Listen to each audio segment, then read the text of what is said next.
Hostess, James, and Dorothy were all sitting in the living room watching TV. Natalia marched over to them. "What's going on?" she demanded. James looked at Natalia. "We told you yesterday that you and that no-good husband of yours had to leave," he said. "When you were late getting home tonight, we packed your things." "Dad," Natalia pleaded, turning to her father. "We'll leave, but can't we at least stay here a couple more days? It's not like Pearl's moving in tomorrow, is she? And we don't have anywhere else to go." Hostess stared at the TV screen, indifferent to his daughter's words. "She's coming to see the room in 2 days," he said. "She doesn't know how long you and that piece of trash have been living here. You need to get out of here so we can clean the room and begin converting it into a usable space. We're going to start renovations tomorrow." Natalia stared at her father, dumbstruck. "There's no arguing with him," she thought. "How could he do this to us? To me, his daughter. I can't believe my own parents could be so cruel." Fraser watched from the entryway, his expression cold. "I've seen how the parents have treated Natalia these past 3 years, and the favoritism they've shown to James, but I never expected it to get to this point," he thought. He walked over to his wife and gently pulled her arm. "Let's go," he said. "It's obvious that we can't stay here. Don't worry, from now on I promise our lives will only get better." James laughed contemptuously. "What kind of promise is that, Mr. Good-for-Nothing?" he asked. "How can you possibly make your lives better? I have to be careful when I go out in public in case anyone finds out who my idiot brother-in-law is. And now you're finally out of my hair. Get lost," James blabbered mindlessly. Natalia rounded on her brother. "No matter how useless he is, he's still better than you moron," she said furiously. She picked up a box and stomped out of the house. Fraser followed her. As they carried boxes out one by one, James smiled in satisfaction. "At least you two know your place now," he thought. "And I'm finally rid of you. I'm sick of you watching me with your secret envy." Dorothy watched them in dismay, and she finally got up. "I can help," she said. "Let me call you a car at least." "There's no need," Natalia snapped. "We already have a car. From now on, there's nothing we need from this family." "A car? What car?" Dorothy asked. "Don't listen to her, Mom," James said. "She's just lying to make you feel bad." "Actually," Fraser interjected, "she's telling the truth." Fraser looked at James, ready to explain further. Natalia just rolled her eyes, grabbed Fraser's sleeve, and dragged him with her out the door. Dorothy watched the interaction between the three of them. "I always knew that Natalia had a temper," she thought. "But what does she mean about having a car?" Curiosity got the better of her, and she followed her daughter and son-in-law into the yard. Her eyes widened at the sight of the brand new sports coupe parked in the driveway. Natalia was angrily shuffling boxes, trying to decide how to fit them all into the car. "Natalia!" Dorothy gasped. "Where did this come from?" "We bought it," Natalia snapped. She was pleased to see the look of shock on her mother's face. She winked at Fraser. "Honey," she said with mocking sweetness, "why don't you take out the title and show it to my mother?" "What was that, dear?" Fraser asked from where he was repacking boxes. "I didn't hear you." Natalia rolled her eyes again, this time at her husband's stupidity. "I said, since the car is paid for, show Mom the title." "Oh, yes, of course." Fraser pulled out his wallet and took out the title for Dorothy's inspection. Hostess and James had heard the commotion in the yard, and they came out as well to see what was going on. James saw the car and his eyes lit up. "Oh, I can't believe it! This is my dream car. I love everything about it. I even told Pearl that I'd buy her one within 3 years of our marriage," he thought. He walked around the car, admiring it from all angles. "Are you saying that you two own this car?" he asked Fraser incredulously. "We sure do," Fraser replied. "I bought it today." "You guys are crazy," he said. "This car is way too good for a trash can like you. Why should you get to drive such a nice ride? And where did you get the money? All these years, you've barely been able to give anything to Mom and Dad." "Like I said," Natalia told her brother, "no matter how useless Fraser is, he's still better than you are. Today, he sold 100 properties at one time and got the commission. And then he immediately showed me how much he loves me by getting the car I've been dreaming about." 100 properties in one day? James asked. "I can't believe how lucky this piece of trash got," he thought. Hostess and Dorothy looked back and forth between James and Fraser. The news of Fraser's sale stunned them more than if he had slapped them in the face. Natalia loaded the last box into the trunk and slammed it shut. "Come on," she said to Fraser. "It's time to go." "Wait!" James grabbed Fraser's arm so he couldn't get into the car. "Listen here," he said sullenly. "You know you don't deserve to drive a car like this. All these years, you've been living in our house, eating our food, and taking up space. You've been married to my sister for 3 years, but you haven't given us anything. Now, you need to leave, but the car stays here." "That's not fair," Natalia shouted at her brother. "How can you be so shameless?" James looked coldly at her. "If I want this car, why shouldn't I have it?" "Mom, Dad!" Natalia turned to her parents. "Just for once, can't you stand up for me?" "No," James said to them.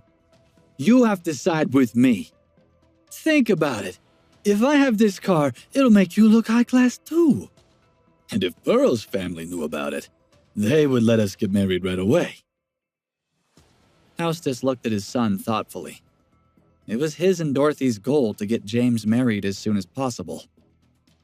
"And I haven't told anybody, but our company's not doing very well right now. My current monthly income is only $700 to $800, and our house isn't worth much, if we could even find somebody to buy it. We're barely hanging on, and there's no way we could buy James a car like this," Hostess thought to himself. "Come on, Dad, Mom," James said. "Don't you care about me? Make her give me the car."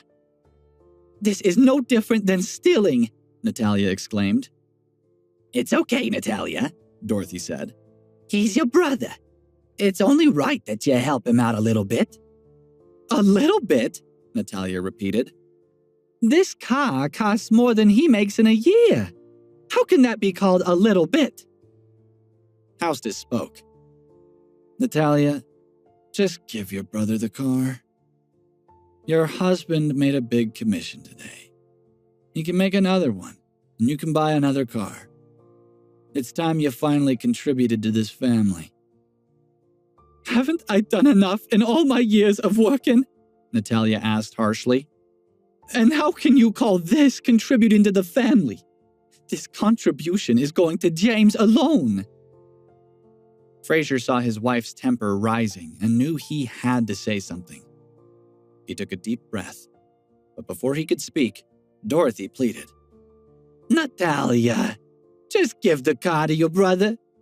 I'm requesting you from the bottom of my heart." Hostess was angry at his daughter's defiance. "How dare you question your parents?" he growled at her. "If you don't do as we say and give your brother the car, you're no longer a part of this family." Natalia was speechless. She tried to hold back tears of anger. "I hate them," she thought. "I hate James, and I hate my parents. But they're still my family. I can't break family ties for the sake of a car. She looked at her mother's teary eyes. I can't take this anymore, she thought. Fine, she spat. Am I obedient enough for you now? She pulled one of the boxes out of the car and threw it toward her brother.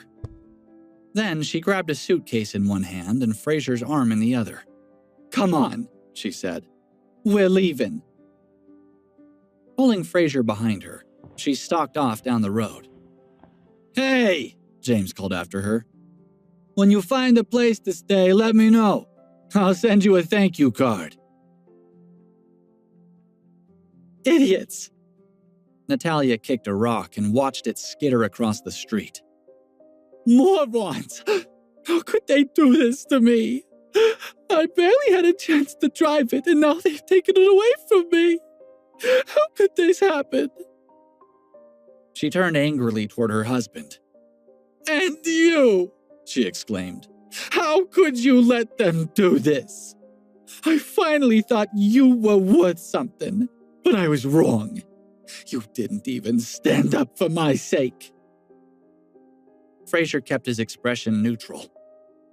I was going to say something, he thought. I really could have told them off and given them something to think about. But then she just gave in to them. What was I supposed to do? He knew that saying any of this would add fuel to his wife's anger, so he kept quiet. Natalia continued her rant until she realized that Fraser wouldn't respond. Shaking her head, she pulled out her phone and dialed a number. Fraser ignored his wife's conversation out of politeness, but when he heard her asking the other person if she could stay at their house, he turned to her in shock. Who's she talking to?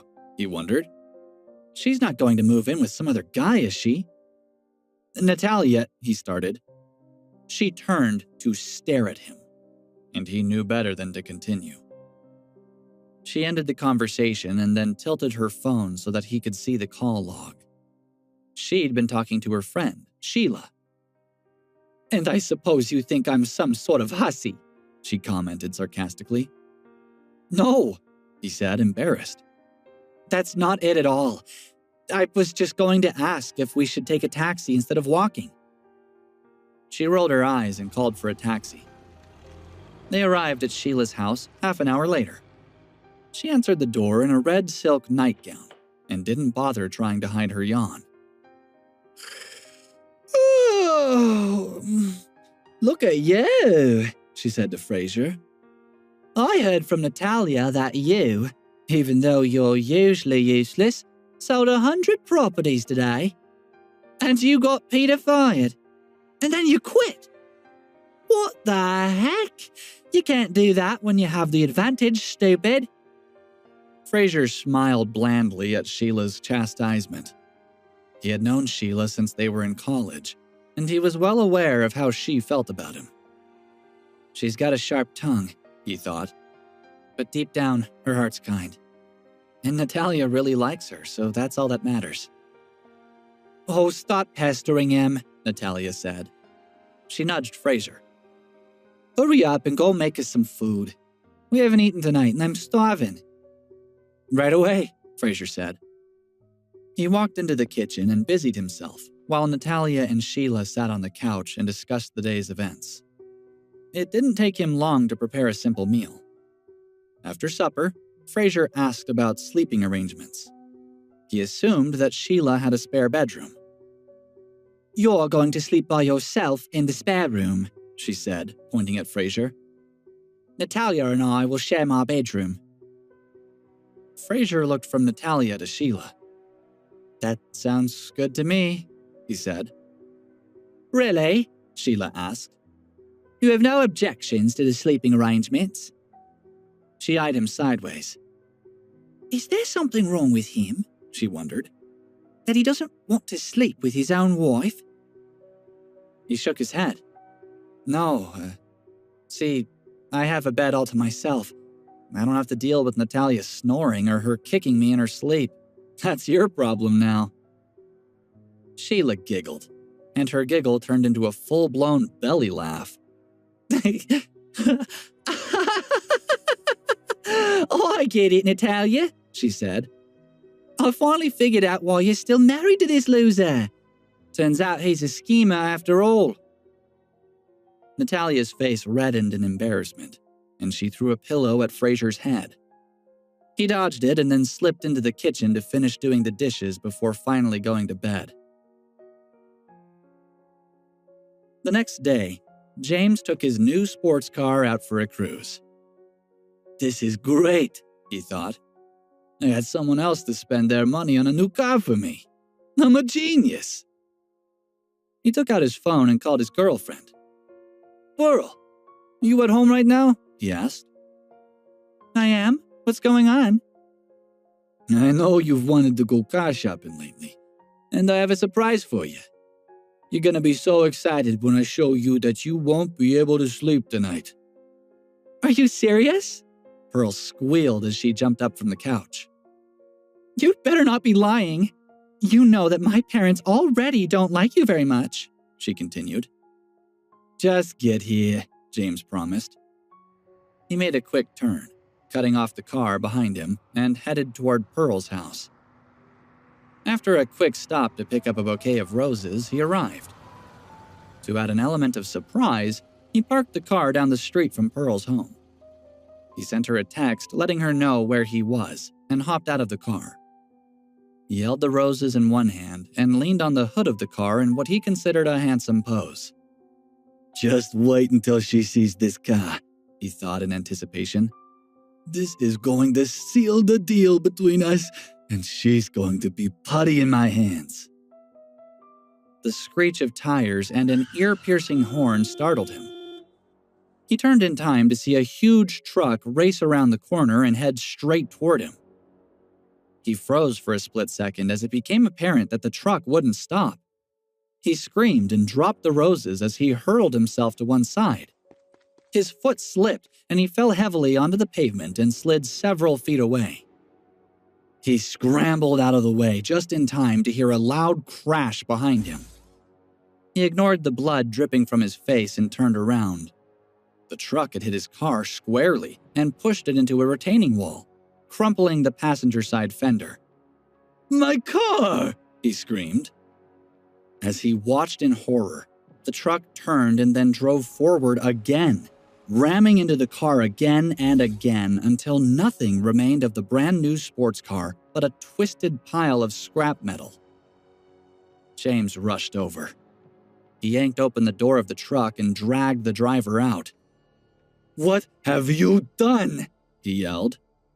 "You destroyed my car. You're gonna pay for this. I'm suing you for your license and all you're worth." The driver calmly removed James's hand from his arm. "You've got blood in your eyes," he said. "I don't know what you think you saw, but it never happened. Look around. There are no street cameras here. No witnesses. And if you don't get away from me, I'll crumple you like a tin can too." The driver shoved James away and got back into his truck. As he drove away, he dialed a number on his phone. "It's taken care of," he told his boss. "We just happened to run into each other." On the other end of the phone, Fraser smiled. "Well done," he said. The truck was long gone by the time Pearl walked down the street. She saw James sitting on the curb with blood on his face and a smashed car behind him. "What's going on?" she asked. "Is this supposed to be some sort of prank?" "It's not, I swear," James said, as he wiped the blood away with his shirt. "There was a truck. It came around the corner and smashed the car and then left." "You expect me to believe that?" She slapped James's cheek. "You're nothing but a liar." Within 2 days, Natalia had finished the exit paperwork from the Philly group, polished her resume, and posted it online. Her hard work paid off. Not long after it had been posted, the Robster Corporation called her to come in for an interview. On the day of the interview, Fraser insisted on accompanying Natalia to the corporate headquarters. They had timed it so that they arrived early. When he followed her into the building, she seemed to glare at him. I was in such a good mood this morning, she thought, and he had to ruin it. What are you doing? She asked. You can't follow me in. Look at you. You're not dressed professionally. And if they see you, it's gonna make me look bad. Do you even know where we are? This job means a lot to me. I just saw that you were nervous, so I wanted to come along and cheer you up, he explained. I was one of the Philly group's top salespeople, she said. Why would I be nervous? Don't follow me. And you might want to look for a job yourself. You can't just sit at home. Fraser already knew what the outcome of the interview would be, so he didn't force the issue. I'll wait here by the door for you then, he said cheerfully. Natalia turned and walked away, her high heels clicking on the marble. Despite what she had told Fraser, her heart was in her throat as she entered the lobby. Oh, I might be a top seller, she thought, but it's all relative to the size of the company. In a big corporation like Robster, being a top seller from a small company might not mean very much. She took a deep breath as she entered the elevator, and she held her hand steady as she pressed the button for the 18th floor. She gave herself a little shake and tried to radiate confidence as she exited the elevator, but she was shocked to see all the applicants in line ahead of her. Apparently, she wasn't the only job seeker who had gotten there early. 40 minutes later, she nervously entered the interview room. She looked to the front of the room, where 2 men and 1 woman sat. The woman looked familiar, but Natalia couldn't immediately remember her. Natalia could tell from the way the woman held herself and her position in the middle of the table that she was the decision maker of the group. Placing her resume on the table, she took her seat and smiled at the interviewers. She tried to put up a picture of a confident, professional salesperson. The female interviewer sneered, glanced at Natalia's resume, and tossed it to the side. "You're not the right fit," she said. "Next." The other 2 interviewers looked at the woman, surprised. This candidate has stronger skills than 90% of the others we've interviewed, one thought. How could Miss McKenzie eliminate her just like that? Not that we can argue with someone in Miss McKenzie's position. Natalia was also stunned. May I ask why? She asked. The female interviewer stood up, walked around the table, and stood directly in front of Natalia. You don't remember me, do you? She asked. We went to school together? That was enough to jog Natalia's memory. Karina McKenzie, right? We shared a dorm room. Karina smiled coldly at her. That's right. I bet you never thought you would run into me here, did you? I don't understand, Natalia said. Did I do something to offend you? Karina leaned down and said in a low voice, Natalia, I've hated you ever since I met you. I'm obviously from a better family than you, but for some reason, all the boys wanted you instead. You always seemed to think you were better than me. She looked straight at Natalia, eyes full of hatred. Imagine my delight when I saw you walk in, wanting something from me. Well, as long as I'm here, you'll never have a job with this company. Karina spoke rudely. Natalia was speechless as Karina straightened up and said, Now, get out of here. Her voice was loud enough for everyone in the room and the outside hallway to hear. Karina's mocking made Natalia feel ashamed. Why do I have to suffer such humiliation? My life is awful, she thought. I wish someone would help me. As Fraser's image flashed through her mind, she thought, that useless husband of mine sold 100 properties due to luck, but he still lost his job. She was trudging toward the door when Fraser walked over angrily and grabbed her hand. Natalia, why did you leave? She shook her head, not wanting to say anything. Fraser was furious. He could see that she was distraught. His voice wasn't quiet, and it attracted the attention of the other interviewees. Natalia, you were the Philly Group's top salesperson. Although it wasn't a good company, they would never have achieved anything without you. Don't forget that you managed to become sales director there, so don't let anyone put you down.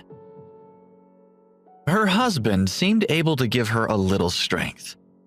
Her dull eyes regained some of their sparkle, and her sad face broke into a smile. Don't give up on everything that you've achieved, he said. Krina saw them talking, and in front of all the interviewees, she shouted, I'll say this in front of everybody today. As long as I'm here, you'll never get a job at the Robster Corporation. The other interviewers were filled with indignation. They stared at Krina hatefully while Fraser smiled faintly. A loud and clear voice rang out from the back of the room. In that case, you can go. When the people there saw who it was, they started chattering. It's Mr. Wilson's personal assistant, Darren Shaw, someone said. He's just an assistant. Yet he dares to offend a member of the McKinsey family? Another voice sounded. Don't be fooled. Darren represents Mr. Wilson. Many of the decisions made by the upper echelons are delivered by him.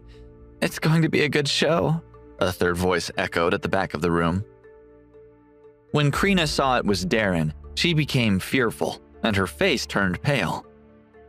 Even though she had relied on her family's connections to reach the top, the person in front of her was an influential figure. She wiped the arrogant expression from her face as she asked, Mr. Shaw, what did you just say?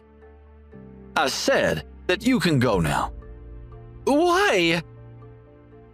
Darren looked around and gave Fraser a reassuring look. He then roared. Robster is a public company and an equal opportunity employer.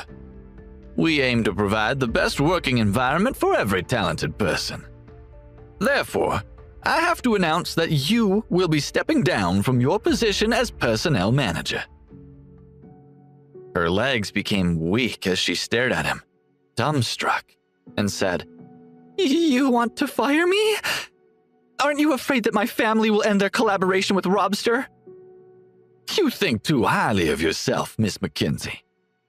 Mr. Wilson is extremely disappointed with your performance. You need to think about how to explain to your father why you got fired. Darren spoke in an authoritative tone.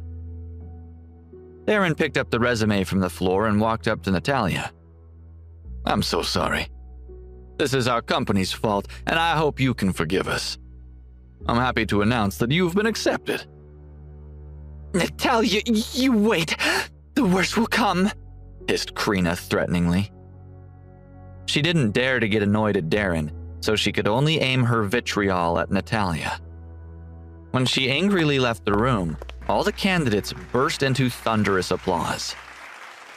That Darren has some skills, Fraser thought. Not only did he solve my wife's problem, he even helped improve the company's reputation. Miss Laplace, if you're happy to accept our offer, you can go to the HR department to fill out the forms and officially start work today, Darren said. After Darren left, Natalia excitedly raised her hands high in the air and threw herself into Fraser's arms. Then, she realized something was wrong, and her expression changed. She looked at Fraser and said, You've changed. Just now you praised me in front of all these people. I just wanted to make you feel better, he explained. I'm in a good mood today, so let's go out and eat tonight and celebrate when I get off work. You go and reserve a table, and I'll ask Sheila to join us, she said chirpily. All right, no problem. Fraser knew he had achieved his goal in the building and had nothing left to do there, so he gladly left and booked a table in one of her favorite restaurants. Hey guys, Fraser here. Listen to the full episode of Unraveling the Son-in-Law exclusively on Pocket FM app. Click the link in description to install the app now.